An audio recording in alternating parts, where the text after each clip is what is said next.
Hey, what's up guys? Joker here. Today we're going to be talking about the PS4 Pro and how it's going to be able to deliver 4K gaming to people that go out and pick up this console. After the PS4 Pro was announced, there was a lot of debate online as to whether or not it would actually be able to deliver native 4K gaming, meaning that the games themselves are running at a true 4K and being output to your 4K TV. Now, chances are there are going to be some indie games out there. I'm thinking in my mind of things like Super Meat Boy, Broforce, Binding of Isaac, maybe titles like that, certainly could run at a full native 4K resolution probably with the hardware that they are using in the PS4 Pro, which is an SoC which people are estimating to be somewhere around the area of a downclocked RX 480 or an RX 470. And I'm actually going to do some testing with a downclocked RX 480 later in this video on Rainbow Six Siege using a similar rendering method which a lot of games on the PS4 Pro are probably going to be using. And that rendering method is known as temporal filtering. Well,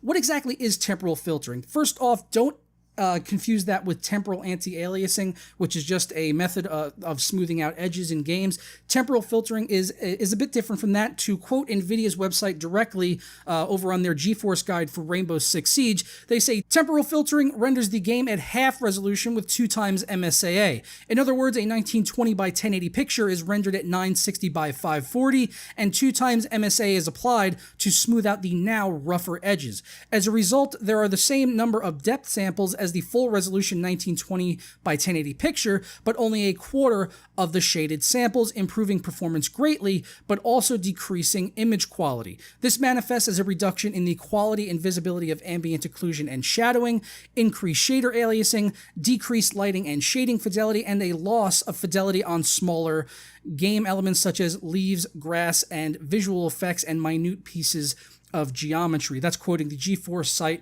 directly, and I'm also going to link to this image down below where you can actually go back and forth and look at what the game looks like with temporal filtering on versus temporal filtering off. So this is likely the rendering method which we're going to be seeing in a lot of games that are going to be outputting 4K over the PS4 Pro because it gives you a massive boost in performance. To test this, I went ahead and booted up Rainbow Six Siege, which actually has the temporal filtering option as mentioned here, and I ran that at 4K at ultra settings on my RX 480, but I also downclocked the RX 480 by about 29%, which brought our GPU frequency somewhere in the realm of 920 megahertz. So I ran through the in-game benchmark on that, and with 4K Ultra using the temporal filtering, I saw an average of 34.5 FPS and a minimum of 29.1. When I went ahead and switched that over to running at the exact same 4K settings, but just turning off the temporal filtering, we saw an average of 21.1 FPS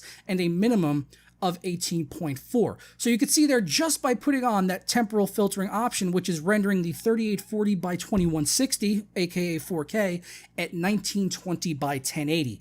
This means if the PS4 Pro is to use this method, when it's putting out 4K, it will technically only be rendering at 1920 by 1080, and we could see here at 4K Ultra, that's with the Ultra texture pack and everything in Rainbow Six Siege, it was able to maintain over 30 FPS, which is always really the goal they're ever trying to reach on consoles anyway. I believe Rainbow Six Siege does run at 60 FPS on the PS4, but in all likelihood, these games are not going to be running at full Ultra with an Ultra texture pack like I was running here on my PC. They're probably going to have other elements turned down as well. I did run it through on high just to see what that would give us, and it did spit out an average of 40 FPS with a minimum of 31. So you can see just dropping from Ultra to high there, I gained a few FPS. So once they have optimized the games for the console and they also have direct access to the hardware, it doesn't seem like it's going to be impossible for the PS4 Pro to output temporal filtered 4K basically, which is 1920 by 1080, and able to hit 60 FPS in some games and 30 FPS in probably most of the others where they're not trying to hit that full 60 frames per second. We did talk a little bit about reduced fidelity and things like that. Usually this manifests itself mostly in a grainy image. If you just go boot up Rainbow Six Siege and put it on, you'll see what I mean, or look at that screenshot I'm going to link down below.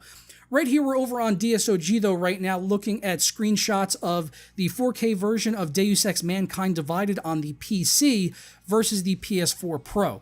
And immediately you can just see the difference in lighting quality. The lanterns and things around the lights are greatly diminished on the PS4 Pro, so this is likely due to them turning down a lot of the options to either low or even off, and then also the reduced shading quality from using a temporal filtering option. So you can see it right there in Deus Ex Mankind Divided, reduced lighting quality, so it's not going to be the same as it is as playing a game 4K on the PC. Now, this isn't necessarily a bad thing. It's still good that console gamers are going to be able to play games at 1080p, and it's going to be upscaled to 4K. But personally, I am of the mindset that I would rather have 60 FPS. That's just me, and I would love to get your guys' feedback down in the comments below. If I was a console gamer right now, I would be a lot more concerned with just getting my games running at a solid 1080p 60 FPS with high-ish settings. That would be my main goal, is to have my games playing like that over having games playing upscale to 4K and then still possibly being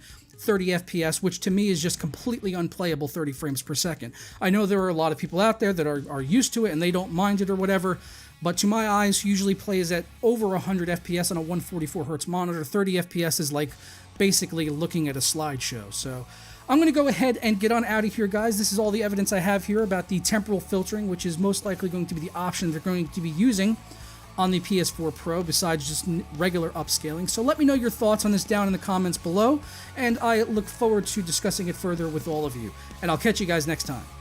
Turn.